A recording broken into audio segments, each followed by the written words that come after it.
오늘 주일에 우리에게 주실 하나님의 말씀은 창세기 6장 8절에서 13절까지의 말씀입니다. 창세기 6장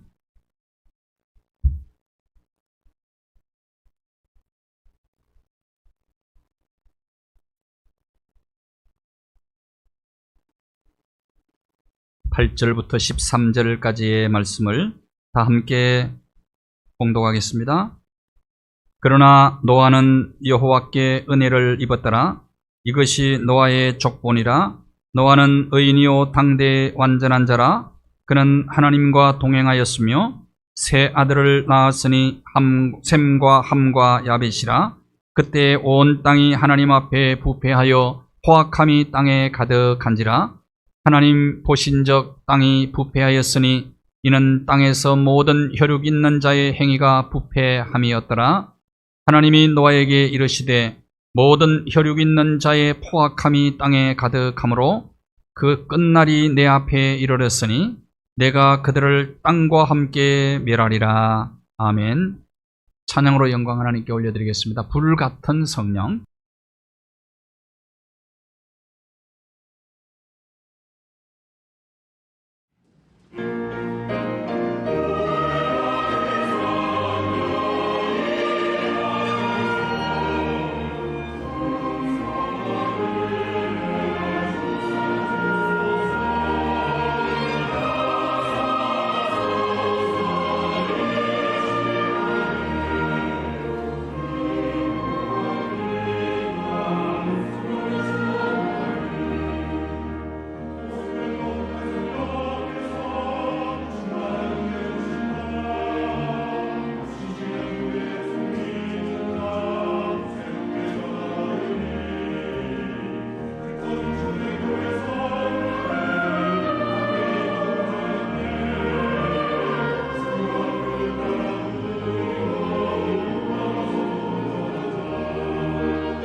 미국이 아폭한 테러 주동자를 살해했습니다.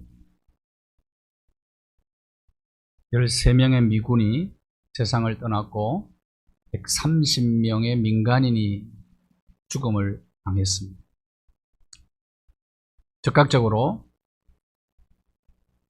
미국 대통령이 반격을 하게 된 것이죠. 이번에 무인 비행기가 드론이죠. 드론. 리프라고 하는, 이름이 리프라고 합니다. 드론 비행기가 떠서 안방에서, 미국 안방에서 마치 들여다보듯이 버튼 하나로 주동자를 제거해 버렸습니다. 그래서 미국이 무서운 나라입니다. 차량 이동하는 중에도 운전석 옆에 앉아있는 사람을 정확하게 요격할 수 있는 그런 레이더 추적 장치가 되어 있다는 거죠. 그러니까 무인 비행기가 떠가지고 정확하게 그 사람을 추격한다는 거죠. 우리나라에 리퍼가 우리나라에도 배치되어 있다라고 말하는 사람들도 있는데 그보다 더 한 단계 낮은 것이 있는 것은 확실히 밝혀졌습니다. 그레이 이글이라고 하는 것이 한국에 배치되어 있는데 김정은이 그걸 가장 두려워한다고 그러죠. 이것을. 그래서 밖에 제대로 못 나와서 그냥 방에서 혹식하는 거예요. 앉아가지고. 그래서 살이 찌는 거고 밤에 잠도 제대로 김정은이가 못 잔다는 거예요. 왜? 미국에 이런 무기들을 알기 때문에 그런 겁니다. 그래서 자기 닮은 꼴을 방을 몇 개 만들어가지고 같이 잠을 자게 한다는 거예요. 방마다. 교란시키기 위해서. 그러니까 얼마나 스트레스가 많겠어요. 김정은. 밖에 나와서 다닐 때 언제 내가 죽을지 모른다. 이 생각 가지고 다니는 것이니까 물 안에서 어떻게 견딜 수 있겠습니까? 그러니까 술을 마시고 폭식하고 그렇게 되는 거죠. 탈레반이 아프가니스탄을 이제 점령을 해버렸잖아요. 다시 자유를 잃어버린 겁니다. 자유가 얼마나 소중한 가치라는 것을 여러분 다시 한번 인식하셔야 돼요. 이걸 잃어버리면 노예적 삶을 살게 되는 거예요. 아프가니스탄에 1%의 기독교인이 있는데 무조건 살해합니다. 다. 무조건. 그래서 탈출하는 거예요. 여인들이 순환을 당하고 있습니다. 15세부터 45세까지인가? 어쨌든 솔로 여인들은 무조건 탈레반에게 강제로 바쳐서 결혼시켜버립니다. 인권이 완전히 유린당하는 그런 세상이 되어버리고 말았습니다. 미국과 연루된 사람들은 무조건 살해하는 거예요. 선교사들이 지금 굉장히 위기에 직면해 있습니다. 탈출도 못하고. 권동제일교회 하춘열 장로님의 형님이 지금 거기에 선교사로 있거든. SOS 기도 요청을 했어요.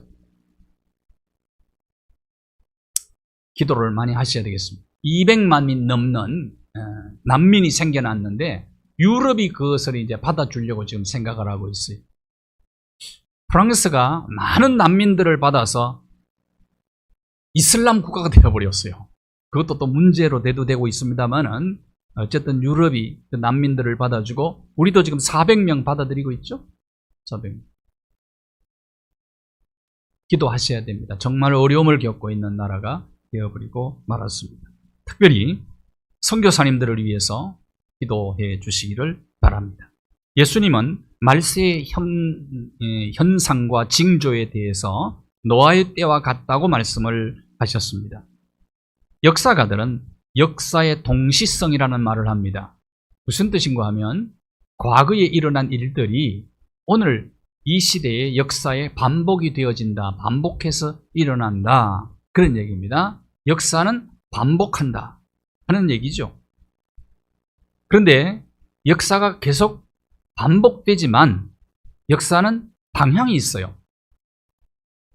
인간 마음 깊숙이 뿌리박고 있는 인간의 타락한 본성 때문에 부패하고 범죄하고 타락한 인간을 하나님이 심판을 하시는데 그 심판을 향하여 역사가 가고 있다.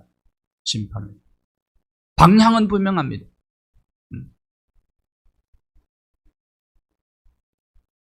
그래서 하나님은 반드시 부패와 타락에 대해서 심판하게 되는데 하나님의 심판은 현재적 심판이 있고 종말론적 심판이 있어요. 그렇게 현재적으로도 역사 속에서 하나님이 심판하시는 사건들이 많이 있어요. 그게 전쟁이 될 수도 있고 그게 전염병일 수도 있고 여러 가지로 하나님은 현재적 심판을 계속하고 있어요.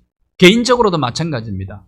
부패하고 타락하고 그리고 자기 마음대로 살면 거기에 대한 심판이 개인적 심판, 현재적 심판이 임하는 경우들을 또 보게 되죠. 또 개인적으로 종말을 맞이하잖아요. 우리는 언젠가는 죽음을 맞이하면 어쨌든 심판대 앞에 서잖아요. 그러나 역사적 심판, 종말론적 오메가 포인트라 그러는데 그 심판이 반드시 있습니다. 이제 그 심판을 향하여 역사가 가고 있는 거예요. 그건 종말론적 심판이죠. 언제나 하나님의 심판을 생각하며 살아가는 것이 지혜거든요.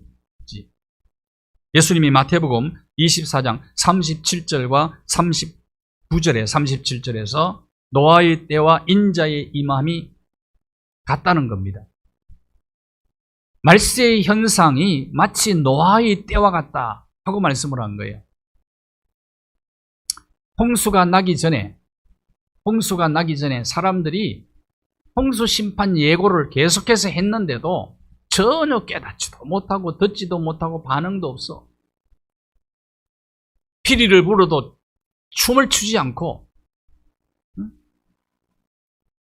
애곡해도 슬퍼하지도 않고. 언제 깨달았느냐? 노아가 방주를 다 짓고, 노아가 방주 가족들이 다 들어가고 홍수가 쏟아져서 홍수물에 휩쓸려 내려가면서 그때 깨달은 거예요. 이것이 말세의 현상과 같다는 겁니다. 노아의 때 사람들이 다 어떻게 살았느냐? 죄악이 간영하고 자기 눈에 보기에 좋은 대로 선택하고 살았던 그 시대의 사람들 모습과 오늘 이 시대의 사람들의 모습이 다르지 않다 이 말이죠. 역사가 계속 반복되는 거예요. 그런데 그 가운데서도 노아는 다르게 살았다. 오늘 성경은 증거하는 겁니다.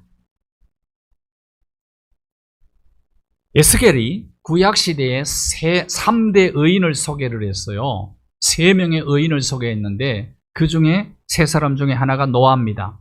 에스겔서 14장 14절에 보시면 노아와 다니엘과 욥을 소개합니다. 노아와 다니엘, 욥, 이 사람들은 전부 그 시대의 의인이었다. 하나님의 의를 시대 속에 드러낸 사람이다. 노아, 다 타락하고 죄악이 간영한 그 세상 속에서도 하나님의 의를 드러냈던 사람이 노아다. 다니엘은 포로로 끌려갔어요. 우상숭배의 땅 바벨론에서. 거기서도 하나님의 의를 드러내며 산 사람이 다니엘이다. 욥을 보아라. 그 모든 걸 잃어버리고 극심한 고통 가운데서도 그는 하나님의 의를 드러낸 사람이다. 그래서 3대 의인이라고 소개를 하고 있는 거죠.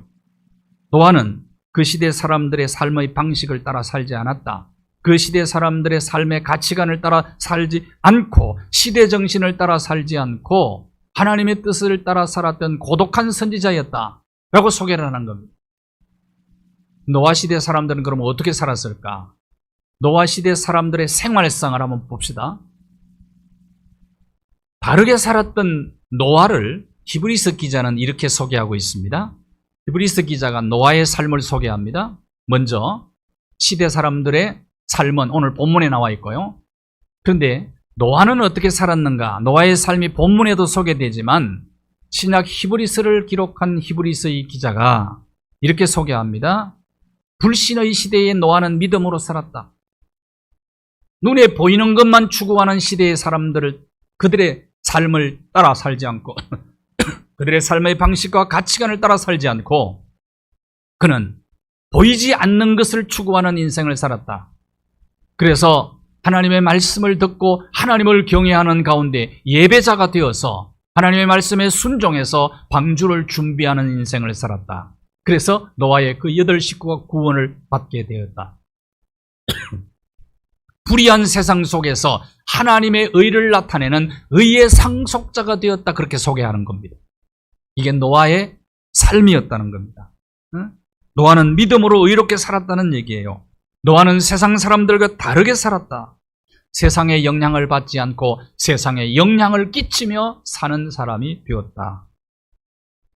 노아는 보이지 않는 일에 경고하심을 받아서 보이지 않는 것을 추구하며 살았다라고 소개하고 있습니다. 그리스도인은 어떻게 사는 사람입니까? 고린도후서 5장 7절에 보면 믿음으로 사는 사람인데 믿음으로 사는 사람이 어떤 삶이냐? 보이는 것을 쫓아 살지 않는 삶이다. 우리 눈에 보이는 대로 사는 자가 아니라는 겁니다. 믿음으로 사는 자, 하나님의 약속을 믿고 눈에는 아무것도 안 보이고 귀에는 아무것도 안 들려도 하나님의 약속을 믿고 살아가는 사람이 바로 그리스도인이라는 겁니다. 예수님께서 도마에게 부활하신 주님이 제자 공동체에 나타났을 때 도마가 예수님 손 만져보고 옆구리에 손을 만져봐야 믿겠다고 그랬잖아요. 그때 도마에게 예수님이 뭐라고 말씀하셨습니까? 보지 않고 믿는 자가 더 복되다라고 말씀했어요. 보이지 않는 것을 추구하는 자예요. 그리스도인은. 이게 세상 사람들과 다른 겁니다. 세상 사람들은 눈에 보이는 것 추구하며 살아가는 거예요. 그런데 노아는 그렇게 살았는데 그 시대 사람들은 어떻게 살았는가? 2절을 한번 보실까요? 창세기 6장 2절입니다. 하나님의 아들들이, 노아 시대의 사람들이 그렇게 살았다는 겁니다. 하나님의 아들들이 사람의 딸들의 아름다움을 보고 여자들을 아내로 삼았다, 이렇게 얘기를 합니다. 하나님의 아들들은 누구를 의미할까요? 하나님의 아들들은, 자, 아벨이 가인의 손에 죽었죠? 그리고 태어난 아들이 누굽니까? 아담의 아들 셋이라는 아들이 태어나요. 그 셋의 후손들입니다. 셋의 후손들은 셋, 에녹, 무두셀라, 노아, 이렇게 이어져 내려갑니다. 이것이 셋의 후예예요. 이것은 하나님을 예배하는 자의 자손들이에요. 예배하는 자. 대표적으로 에녹이 한 300년과 하나님과 동행하며 하나님을 경외하며 예배하는 사람이었어요. 그래서 무두셀라를 낳았죠. 무두셀라를 낳고 무두셀라의 후손 가운데 진짜 세상 속에서 하나님의 의를 드러냈던 노아가 그의 후손이란 말이에요. 그러니까 하나님의 아들들은 하나님을 경외하며 예배하는 자의 후손들이었는데 사람의 딸들은 누구를 얘기할까요? 그러면 가인의 후손들입니다. 하나님 경외할 줄도 모르고 예배할 줄도 모르는 불의한 후예들입니다. 하나님의 아들들이 사람의 딸들의 뭘 보고요? 아름다움을 보고 눈에 보이는 것, 관능미, 이것만 쫓아서 경건한 여자들을 다 버리고 불경건한 여인들과 아름다움만, 눈에 보이는 아름다움만 보고 선택을 한 거예요. 다시 말하면 노아 시대의 사람들의 삶은 성적으로 굉장히 타락한 시대였다, 그 말입니다. 이것이 특징이에요. 응? 자, 문제는 사람의 딸들, 다시 말하면 불경건한 사람들, 하나님 안 믿는 사람들, 하나님 없이 사는 사람들, 이런 사람들은 이미 다 타락을 해버렸단 말이에요. 문제는 하나님의 아들들이 문제였다. 하나님의 아들들이 사람의 딸들의 아름다움을 보고 취해서 이걸 뭐라 그러냐면 세속화라 그래요. 세속화 되어버렸다. 이것이 문제예요. 세상이 왜 망하느냐? 불신자들 때문에 망하는 게 아니다 이거죠. 하나님의 아들들이 세속화되면 그것은 망한다는 겁니다. 문제는 하나님의 아들들이 세상의 영향을 받아서 세속화되는 것, 이것이 문제다. 그러면 세상은 희망이 없어진다는 것. 이것이 노아 홍수 심판입니다. 아름다움, 굉장히 중요한 거죠. 그런데 노아 시대의 사람들은 대부분이 외형적 아름다움만 추구한 거죠. 육신의 아름다움만 추구하는 거예요. 우리의 육신과 영혼 가운데 육신은 껍데기예요. 그릇이에요. 사실 더 중요한 것은 우리의 영혼이거든요. 영혼. 여러분 식당에 가실 때 뭐 보고 가십니까? 식당 뭘 보고 선택을 하십니까? 그릇 보고 선택합니까? 맛을 보고 선택하죠. 그릇도 좋으면 더 좋지 뭐. 좋은데 근데 본질은 맛이잖아요. 음식이고 맛이잖아요. 그릇보다. 그런데 노아 시대 사람들은 그릇만 보고 살았다. 사람을 볼 때도 그냥 육신의 아름다움만 본 거예요. 육신의 아름다움. 그러니까 타락하는 시대가 되어버리고 말았다. 성적 타락의 특징이 첫 번째. 오늘 이 시대는 어떻습니까? 노아 시대하고 이 시대가 비슷하다고 예수님도 말씀하셨는데 노아 시대보다 훨씬 더 타락한 시대지요. 이 시대는.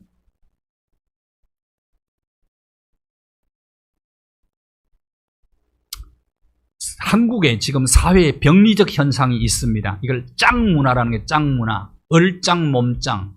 짱문화예요. 얼짱 신드롬은 성령 만능주의를 만들어버렸어요. 그러니까 자기가 생각하는 대로 다 뜯어고쳐버리는 거예요. 그래서 얼짱이 취직도 잘 된답니다, 요새. 취직도 잘 되고, 방송에서 이런 얼짱들을 영웅화시켜버리고 말았어요. 영웅. 이런 시대가 되어버리고 말았습니다. 성경에도 얼짱들이 굉장히 많아요. 요셉도 얼짱인 거 아십니까? 다윗도 얼짱이에요. 네? 사울도요, 몸짱 얼짱입니다, 사울은 또. 근데 하나님은 몸짱 얼짱은 버렸어요. 마음짱이 중요하다고요, 마음. 하나님 중심을 보시고 영짱을 보신 거예요.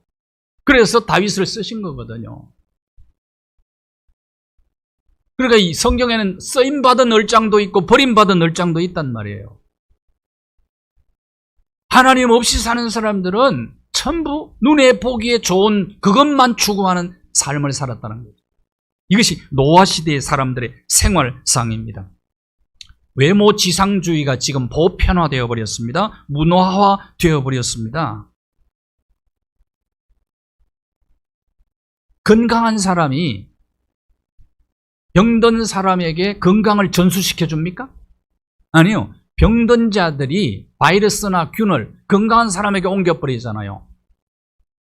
자, 세상에 불의한 세상, 부패한 세상, 죄악이 가능한 세상 속에서 사람들이 잘못하면 그리스도인들이, 하나님의 아들들이 세상의 영향을 받기가 쉬운 거예요.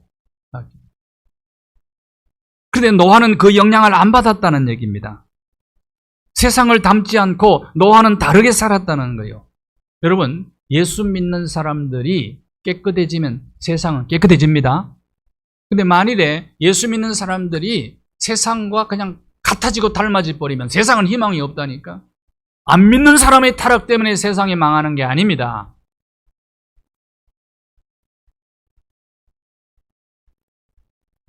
육 장 3절을 한번 보십시오. 6장 3절. 여호와께서 이르시되 나의 영이 영원히 사람과 함께 하지 않았다. 노아 시대는 그래서 하나님의 영이 떠나버려요. 그러니까 사람들이 뭐가 되었다고요?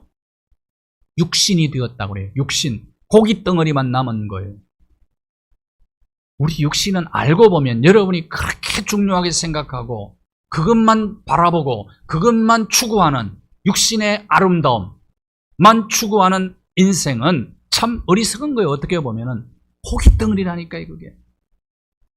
하나님의 영이 떠나버린 고기 덩어리, 그러면 그것은 썰어버릴 수밖에 없다. 인간의 수명도 평균 900세가 넘었는데 120년으로 줄어들어 버립니다.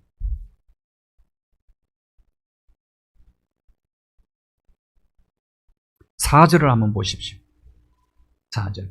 하나님의 아들들이 사람의 딸들의 아름다움을 보고 결혼을 해서 낳은 아이들이 어떤 아이들이 낳았어요? 용사와 명성 있는 사람, 네피림을 낳았다. 원래 네피림이 자이안트예요. 이것은 폭력적인 사람들이라는 거예요. 무정부 사회가 되어버렸고 폭력적인 사회가 되어, 노아 시대 사람들의 생활상에 두 가지 두드러진 특징이 있습니다. 하나는 성적 타락과 폭력이에요. 폭력.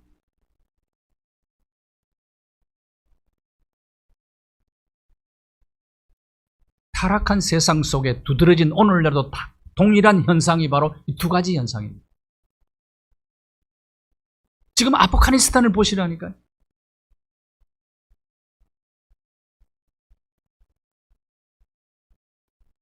육 장 5절에서 6절 말씀을 보십시오. 그러면 사람들의 생활 모습이 어떤 모습이냐? 자, 세상에는 죄악이 가득하고 사람들의 마음에는 생각하고 계획하는 모든 것이 항상 악해. 그래서 하나님이 사람 지으셨음을 한탄하고 마음에 근심하셨다. 그렇게 말씀을 합니다. 사람을 지어놓고 보시기에 매우 좋았더라.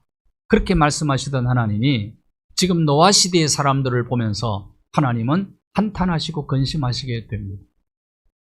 그래서 하나님이 심판을 선언하신 거죠. 오늘 이 시대와 노아 시대를 여러분 비교해 보십시오. 예수님이 말세의 현상 가운데 노아시대 같다고 말씀을 하셨는데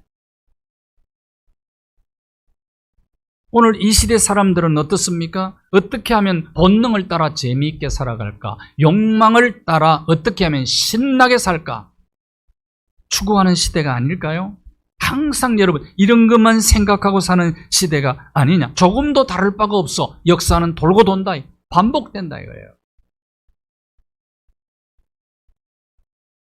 하나님께서 그런 사람들의 모습을 보시고 한탄하시고 근심하시면서 어떻게 말씀합니까? 6장 7절 내가 창조한 사람을 지면에서 쓸어버리리라. 이것이 심판의 선언이죠. 심판의 선언. 고깃덩어리가 되어버린 사람을 지면에서 쓸어버리겠다. 이것이 노아 홍수 심판입니다. 자, 그러나 이 가운데서도 노아는 어떻게 살았느냐? 8절을 한번 보십시오. 그러나라는 단어가 중요해요. 그러나 노아는 다르게 살았다는 거예요. 노아는 구별된 삶을 살았다는 거예요. 노아는 의인이었고 상대적으로 그 시대 사람들과 당대의 완전한 사람이었다. 하나님과 동행하는 삶을 살았다. 하나님의 의를 불의한 세상 속에 드러내며 살았다. 사람들이 눈에 보이는 것을 쫓아 살았지만 노아는 눈에 보이지 않는 것을 쫓아 믿음으로 하나님의 말씀을 따라 살았다. 노아는 심판의 메시지를 듣고 하나님을 경외하는 가운데 하나님과 동행하며 방주를 지었어요. 그래서 가족을 구원했고 노아는 모든 사람들을 구원하기를 원했을 겁니다. 하나님께서 주신 메시지를 세상 속에 계속해서 전하며 살았을 거예요. 약속의 말씀을 믿는 사람들은 세상과는 다르게 사는 사람들입니다. 세상은 눈에 보기에 좋은 것을 쫓아 삽니다. 그러나 하나님의 사람들은 눈에 보기에 좋은 대로 사는 사람이 아니고 보이지 않는 것을 추구하는 인생이다. 고린도전서 2장 9절을 한번 보십시오. 하나님을 사랑하는 자들을 위해서 예비하신 것들은 눈으로 보거나 귀로 듣거나 마음으로 느낄 수 있는 것들이 아니라는 거예요. 진짜 중요한 것은 눈에 보이는 것이 아니에요. 눈에 보이는 가치는 순간의 가치입니다. 그것은 다 한계가 있습니다. 육신이 중요하죠, 여러분? 그런데 육신은 눈에 보여요. 그런데 이 육신은 언젠가는 종착점이 공동묘지예요. 여러분, 유효기한이 정해져 있어요. 네? 육신의 생명은 그래요. 그런데 영의 생명을 조에라고 그래요. 헬라어로 영의 생명과 육신의 생명은 나뉘어집니다. 단어 자체가 달라요. 영의 생명을 조에라고 그래요. 영의 생명은 하나님의 생명이에요. 영원한 영생입니다. 영생. 육신의 생명은 비오스라고 그래요. 헬라어로 비오스. 바이오라는 단어가 거기서 나왔어요. 육신의 생명 바이오는 정해진 시간이 있어요. 정해진. 근데 여기에서 하나님의 영이 떠나버리면 남는 것은 고깃덩어리밖에 남지 않는다 이 말이에요. 근데 노아시대 사람들은 보이는 것만 추구하니까 하나님의 영이 떠나버린 거예요. 근데 우리는 하나님의 자녀들은 그리스도인들은 보이지 않는 것을 추구하는 인생을 사는 사람입니다.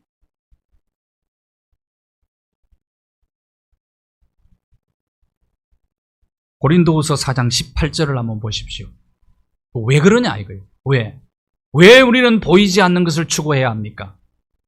우리의 주목하는 것은 보이는 것이 아닙니다.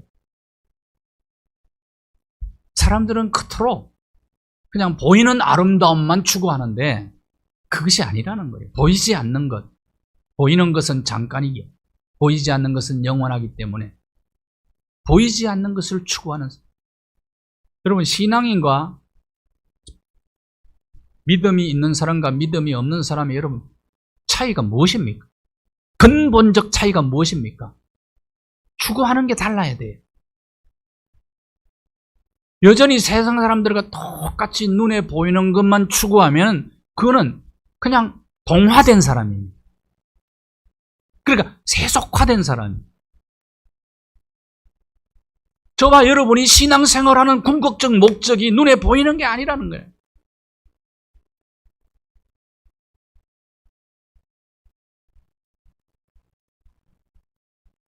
롯이 아브라함 헤어질 때 선택한 것은 눈에 보이는 대로 선택한 거잖아요. 그게 소돔과 고모라 아닙니까?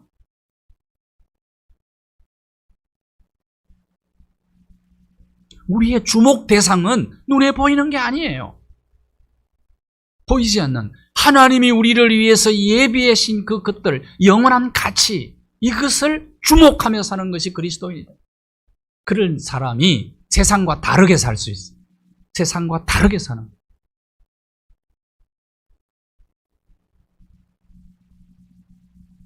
그래서 그리스도인은 영원지향적 삶을 사는 사람입니다.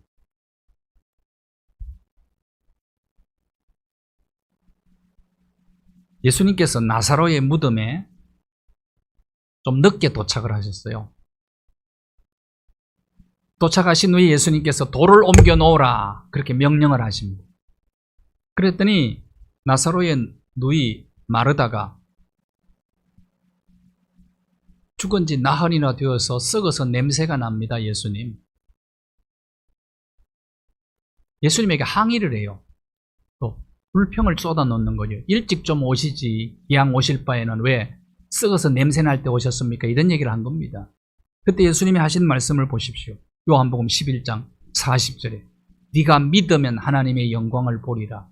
그런데 예수님 말씀 듣고 마르다가 믿어요. 썩어 냄새나는 나사로가 다시 살아나요. 자, 우리가 왜 보이지 않는 것을 추구합니까? 하나님의 약속의 말씀을 믿고 눈에는 안 보이고 귀에 안 들리고 손에 안 잡히고 마음에 안 느껴져도 미래에 하나님의 영광을 보는다는 믿음이 있기 때문에 그런 거예요. 그러면 믿는 자는 반드시 하나님의 영광을 보게 될 것이다 그 말이에요. 믿는 자는 반드시 하나님께서 예비하신 영원한 가치를 보게 될 거라 이 말이에요. 그래서 눈에 보이는 대로 사는 사람이 아닙니다.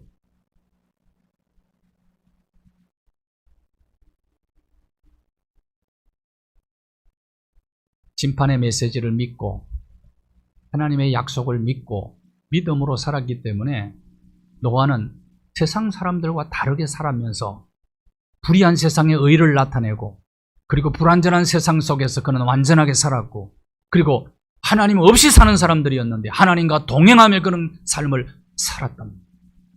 이게 다르게 살 수 있는 비결이었다. 노아는 하나님을 경외했기 때문에 이게 가능했습니다. 노아 시대의 풍조를 따라 살지 않고 죄악된 문화와 환경을 따라 살지 않았어요. 하나님을 경외하는 가운데 구별된 삶을 살았어요. 하나님을 의식하며 하는 의로운 삶을 살았어요. 시대의 사람들과 상대적으로 안전한 삶을 살며 하나님과 동행하는 삶을 살았던 것은 하나님을 경외했기 때문입니다. 하나님을 경외하는 것이 뭐냐? 말씀을 순종하는 삶으로 하나님의 경외는 나타나게 돼요. 창세기 6장 22절 한번 보십시오. 우리 같이 한번 읽어볼까요? 6장 22절입니다. 시작. 하나님이 자기에게 명하신 대로 다 준행하였더라. 다 준행하였더라. 노아가 하나님을 경외했다는 것이 말씀 순종으로 드러났단 말이에요.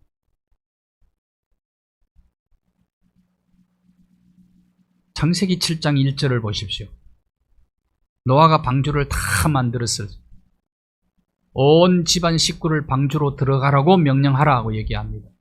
그러면서 말합니다. 이 세대 가운데 내가 네 의로움을 보았다. 이 말은 그 불의한 세상 속에서도 노아는 고독하게 하나님의 의를 세상에 나타내며 살았다는 것을 하나님이 인정해 주시면서 노아를 방주로 다 들어가라고 식구들을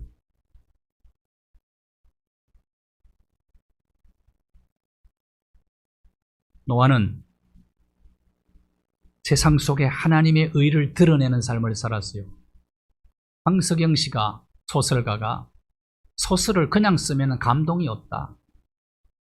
소설은 인간의 삶과 연결이 되어야 된다. 그래서 화면이 되어야 된다. 그런 얘기를 했어요. 그리스도인은 세상 속에 하나님을 드러내는 화면이 되어야 된다. 그러려면 세상과 달라야 된다. 다르게 살아야 된다. 시대 정신을 쫓아 살아가서는 안 된다는 거예요. 오늘 총체적으로 부패한 이 시대 속에서 오늘 우리가 노아가 돼야 된다는 얘기죠. 하나님. 우리가 노아가 되라는 거예요. 그러면 세상에 희망이 있다는 거예요. 그냥 다 예수 믿는 사람들도 시대 정신 쫓아 그대로 다 살아가면 이건 더 이상 희망이 없다는 얘기입니다. 찬송가 490장 3절 가사가 늘 마음을 찡하게 하죠. 세상 풍조는 나날이 바뀌어도 나는 내 믿음을 지키.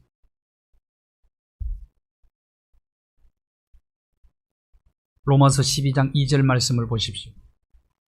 구원받은 하나님의 자녀들에게 첫 번째 예배를 명령하시면서 시대 정신을 본받지 말고 살라고 얘기합니다. 이 시대를 본받지 말고 시대 정신을 따라 살아가지 말고 하나님의 뜻을 따라 살아가거라. 야고보 1장 21절에 우리 그리스도인들이 어떻게 사는 것이 마땅한 삶인지, 우리가 하나님을 경외하는 삶을 살아가야 돼요. 경건이지요. 진짜 경건이 뭐냐는 겁니다. 삶이 동반한 경건이어야 됩니다. 고와 가부를 돌아보는 거다. 그리고 자기를 지켜 새 속에 물들지 않는 것이다. 시대 정신과 다르게 사는 사람이다. 이게 그리스도인의 정체성이라는 거예요.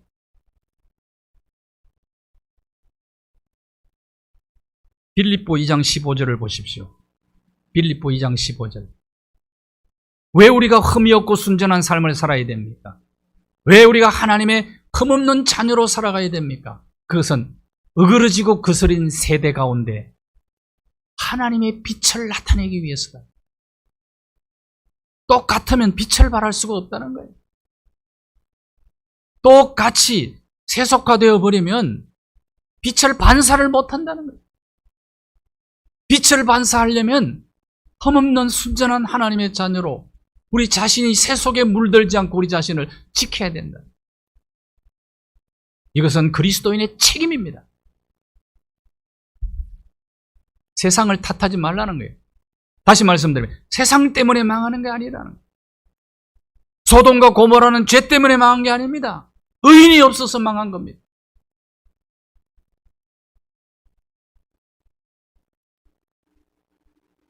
인간은 환경의 영향을 너무 쉽게 받는 연약한 존재입니다. 성경은 이렇게 말합니다. 시편 1편 1절에서 3절에 보면 부정적으로는 복 있는 사람은 어떤 사람인가? 악인들의 꾀를 쫓지 않고 죄인들의 길에 서지 않고 오만한 자들의 자리에 앉지 않는 것이다. 다시 말하면 물들지 않는 것이다. 그만. 적극적인 면에서는 하나님의 율법을 즐거워하는 사람, 그 율법을 주야로 묵상하는 사람. 노아가 120년 동안 배를 지으면서 하나님이 주신 메시지를 날마다 묵상하며 배를 만들었어요. 노아 참 어려웠어요. 힘들었어요. 아무도 협력하는 사람이 없어요. 가족들도 어쩌면 반항했는지도 몰라요. 그럼에도 불구하고 하나님이 주신 심판의 메시지를 마음에 새기고 늘 묵상하면서 배를 지었어요. 매일 산으로 올라가서 배를 지었어요. 산에서. 배를 지으려면 어디서 지어야 됩니까? 우리나라 조선소가 어디 있어요? 거제도에 있잖아요. 바닷가에서 지어야지. 평지에서 지어야지. 배를 지으려면. 사람들이 노아복은 조롱하는 거예요. 광신자 취급한 겁니다. 그 조롱을 견디는 게 정말 어려웠을 거예요. 그럼에도 불구하고 알아주든 안 알아주든 그냥 묵묵히 하나님의 말씀, 메시지를 묵상하면서 그 말씀을 따라 순종하며 나아가는 거예요. 이것이 노아가 다르게 사는 비결이었다는 거예요.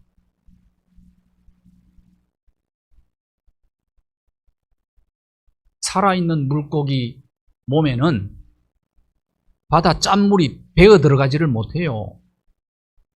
죽은 고기에 소금 치잖아요. 안동 자방고등어. 네? 정말 우리가 살아있는 신앙을 가졌다면 새 속의 물결이 우리 속에 스며들 수가 없다는 거예요. 살아있는 고기는 물결을 거슬러 올라가는 거예요. 써내려가지 않는다. 노아가 그렇게 산 겁니다. 이 시대는 노아가 필요한 겁니다. 저와 여러분이 노아가 되어야 된다. 이 시대의 노아가 돼. 그러면 세상을 살리는 거예요.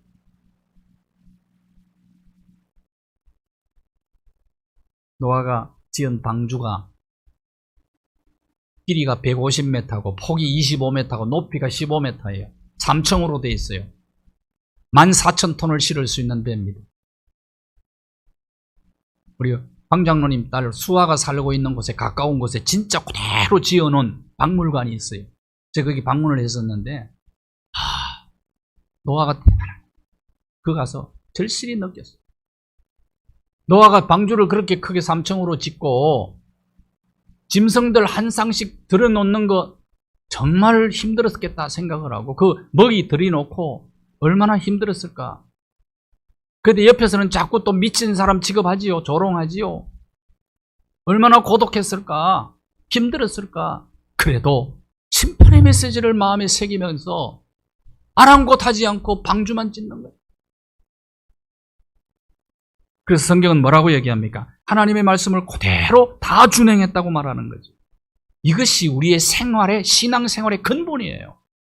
하나님의 말씀 순종하는 겁니다.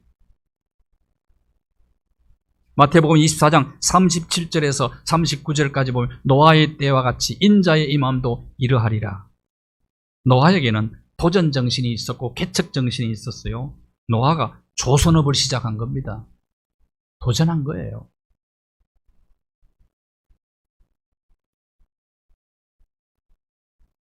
도전을 거꾸로 뒤집으면 뭐가 됩니까? 전도했어요. 가족들에게 전도했어요. 배 지으면서 가족들에게 계속 전도한 거예요. 세상 사람들 구경하러 조롱하고 비웃고 욕하고 이런 사람들을 향해서도 여전히 하나님의 심판의 메시지를 전하는 겁니다. 방주 만들어야 된다는 거예요. 한 대 가지고는 안 되잖아요. 다 타려면. 여러분도 방주 만들지 그러지 않았겠어요? 여러분 가족들도 동원시켜서 방주를 만들어야 삽니다. 전도하지 않았겠느냐 이 말이에요.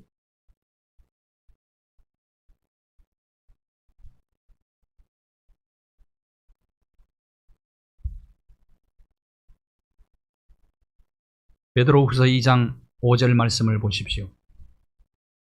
노아가 계속 의를 선포했다고 얘기를 합니다. 의를 전파했다. 가족들에게만 아니고 불경건한 모든 사람들을 향하여 하나님의 의를 선포하는 삶을 살았던 겁니다. 이렇게 살 수 있었던 것은 창세기 6장 8절을 보시면 하나님의 은혜, 여러분 은혜가 먼저예요. 하나님의 은혜를 받아요. 성령 받아야 됩니다. 타락한 세상에서 하나님의 영이 떠나버리니까 성령을 받으셔요. 은혜가 먼저예요. 은혜가. 노아의 식구들이 은혜를 입고 노아가 은혜를 입은 거예요. 창세기 6장 13절에 마침내 하나님께서 심판을 선언한 겁니다. 부패한 세상, 타락한 세상, 죄악이 관영한 이 세상 속에서 이렇게 의를 드러내고 하나님과 함께 동행하며 그리고 세상 속에서 도전하며 하나님의 의를 선포하는 의의 상속자가 될 수 있었던 것은 하나님의 은혜입니다. 은혜. 캐나다로 이민 가서 의사로서 성공한 분이 계십니다. 이분이 특이한 미소를 가진 분이라고 그래요. 많은 사람을 전도를 했다고 그래요, 이분이. 예수를 믿게 된 사연이 있더라고요. 그의 간증 속에 나오는 얘기인데 예수를 어떻게 믿게 되었느냐. 자녀가 4명이 있었고 그는 의사로 돈도 많이 벌었고 사회적 지위도 갖게 되었어요.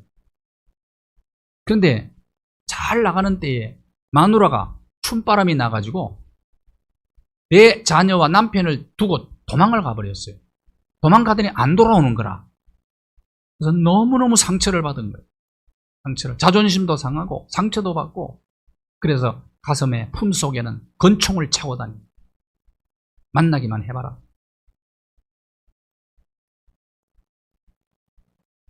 그러다가 잠을 못 자 불면증에 시달리고 알코올 중독자가 되는 거야. 그러면서 자식들 때문에 다시 일어나려고 하는데 그 결심이 또 무너져 버리고 마는 거예요. 그럼 거의 폐인이 되어버렸어요. 그러는 중에 이웃의 전도로 예수님을 믿게 됩니다. 그 은혜를 받았어요. 성령 체험합니다. 그리고 좋은 분을 만나요. 재혼을 하는데 교회 안에 맞아서 사별한 여인이었어요. 남편이 사별을 한 거예요. 근데 자녀가 3명이 있었어요. 그렇게 합치니까 자녀가 7명이라. 근데 두 사람이 신앙적으로 이 7명의 자녀와 함께 하나님의 가족이 되어가지고 정말 행복하게 사는데 이분이 이런 고백을 하는 거예요. 권총을 품고 다니던 내가 집 나간 전처를 용서할 수 있었다는 거예요. 용서할 수 있었다. 어떤 것도 이해되지 않는 것이 없다라고 간증을 했어요. 은혜가 먼저입니다. 은혜가 먼저랍니다. 용서할 수 있었던 것은. 그래서 이분이 목사님이 되셨어요. 이 의사분이. 그래서 많은 사람을 섬기고 있습니다. 자, 노아 시대 때는 홍수 심판이 있었는데 앞으로 인류는 어떤 심판을 받게 되느냐? 여전히 노아 시대처럼 노아 같은 사람이 있을 것이고 여전히 노아가 아무리 메시지를 전해도 안 믿는 사람이 있어요. 그러면 역사는 이렇게 갑니다. 계속 가는데 마지막 심판이 있어요. 마지막 심판은 홍수 심판이 아니고 불 심판이 있습니다. 베드로후서 3장 10절과 11절을 보십시오. 마지막 날이 도둑같이 임하게 될 것이다. 그때는 하늘이 큰 소리로 떠나가고 물질은 다 뜨거운 불에 녹아지게 될 거다. 여러분, 눈에 보이는 것이 중요한데 눈에 보이는 건 다 녹아져 버린답니다. 앞으로 녹아져 버린다. 이 모든 것이 이렇게 풀어지리니 어떠한 사람이 되어야 되겠냐? 어떠한 사람이 거룩한 행실과 경건함으로 그날을 바라보라. 그 다음 절을 보십시오. 그날을 바라보라. 하나님의 날이 임할 것이다. 오메가 포인트. 역사의 마지막 그때가 온다. 이 말이에요. 그날을 사모하면서 새하늘과 새 땅을 바라고 우리는 심판을 대비하며 살아야 돼요.